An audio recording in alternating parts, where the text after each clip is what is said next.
Trump just hit India with 50% tariffs, sweeping tariffs across the whole Indian economy. Now, here's why Narendra Modi, PM of India, Prime Minister, won't back down. He hasn't backed down, at least so far, for better or worse. Now, tariffs are deep and they're complicated, but have no fear, News Baba is here. I'll give you the summary in 10 minutes or less. That wink was really weird, yeah. Anyway. This week, Trump might as well have slapped India across the face, hitting them with crushing 50% tariffs, some of the highest sweeping tariffs in the world. But here's what's more interesting than dull tariffs, right? I try to make tariffs interesting. It's really interesting. Nations act like children on a playground. But here's what's really interesting in this topic. India has not bowed down. They've not fallen in line like a horse that was veering off course, veering off the course, and the carriage that it was sort of dragging, the master gave it a whip to get back in line, or Chandler Bing's whoop-pow, and the horse gets back in line. Nahi, nahi. Unlike Jon Snow to a nutter dragon rider, India's refusing to bend the knee. That's bend the knee. This is what happens when you have zero animation budget. Now, like China before them, India is refusing to budge when pressured with tariffs by the United States. And the world watched when China refused to bow down and what happened as a result.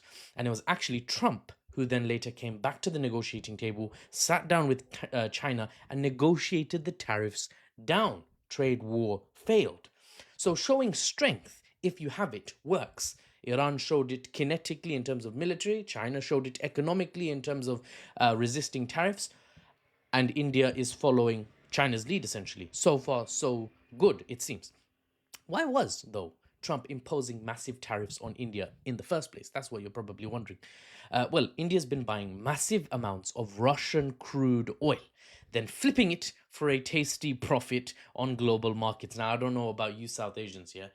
But I'm a sucker for a good deal, so I can't really hit on India. Jokes aside, India has a 1.4 billion strong population. Its energy needs are huge, even though the country is still developing, and therefore it doesn't consume anywhere near as much energy as it would if it was an advanced economy like the West, but with the population of 1.4 billion people. It's the largest country in the world now, right? There's more Indians than Chinese people. There's more rice than noodles, bruv.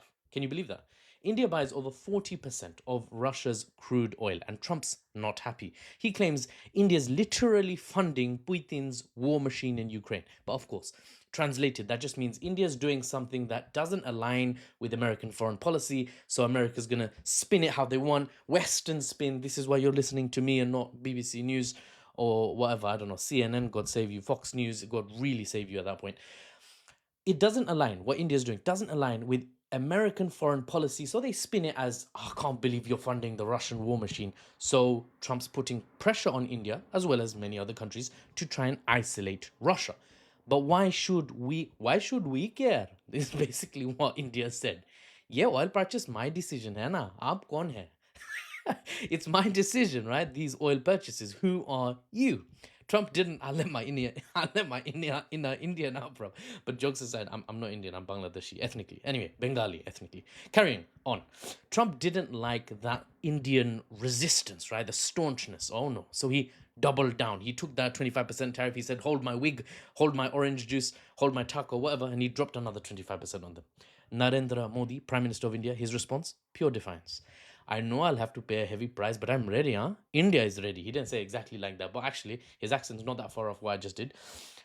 That's what he said in a speech, and Indian crowds were like going absolutely ballistic in a not in an Iranian way, but going fanatical. India fired back with rhetoric, basically, and held its ground, calling Trump's moves, officially calling it unfair, unjustified, and unreasonable. And there's plans now for India to send officials to China to explore options for more trade with them. America. Yeah, I really enjoy geopolitics. I can't help it. And it's a Friday, so my mood's good.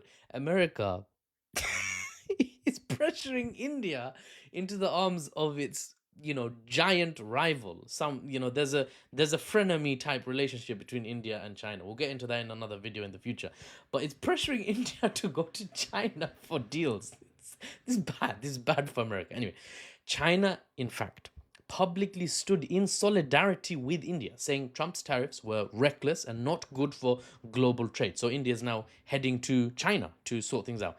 These two Asian giants, they're not backing down like other countries have had to when America came knocking to put the pressure on them, because they can afford not to.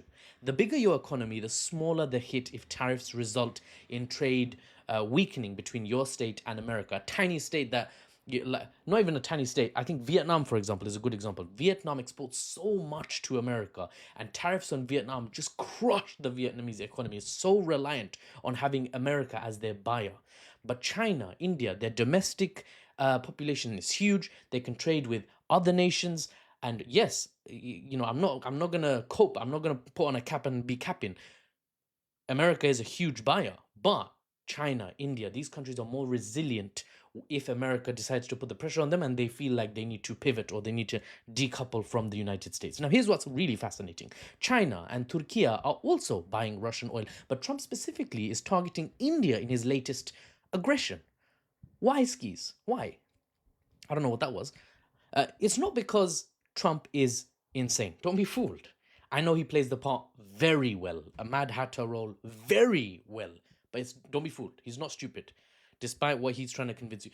He's not stupid. It's a tactic. It's a sales. It's a sales tactic, right? Art of the deal. Art of the deal, right? Scratch below the surface, and we come to one of the real reasons India is getting the Trump treatment. iPhone production is shifting to India. Made in India, not made in China, is a big effort by the subcontinent's biggest economy in India. The subcontinent is India, Pakistan, Bangladesh. But Trump doesn't want made in India to replace made in China. Trump wants made in America. Is that possible? YOLO, who knows, who cares? America first, baby. Let's just go with the flow, right? That's the gambit of the American administration. I'm not saying it won't work, but most economists and analysts say it's not realistic to expect all manufacturing to suddenly come back to America with their economy, with the wages expected in America. It's just not practical. But you try. It's your country. You're the president. You're the administration. It's up to you. For better or worse, Trump is already knee deep in this gambit of his to make America more protectionist, more isolationist, and reindustrialize America. So that's the gambit. He's not turning back now.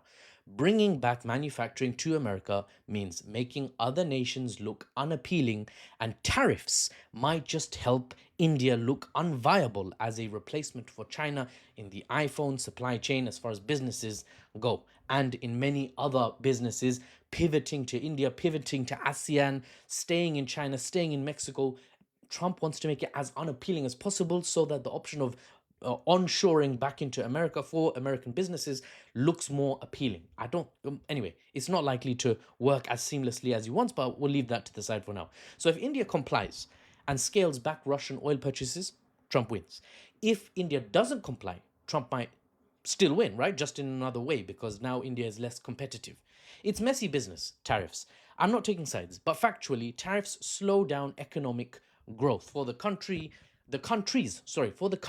involved, because a more open, free trade world allows for growth everywhere to be more. There's downsides as well, but we won't get into that. This is not the video for it. It's TikTok. Welcome to TikTok. 10 minutes long videos. Now, time will tell if India is the one who blinks first, or if it's America on this particular tariff tussle. America is definitely the stronger economy, but America is in several blinking contests, several staring contests at once, like Magnus Carlsen playing chess with 10 different people at the same time. And for Big Daddy USA, that fact that they're in multiple staring contests at the same time, multiple tariff battles with many countries at the same time, might be the reason why they don't win this staring contest and they blink. For the unbiased news and analysis without the Western spin, I'm Muffles, and I'll see you on the next one.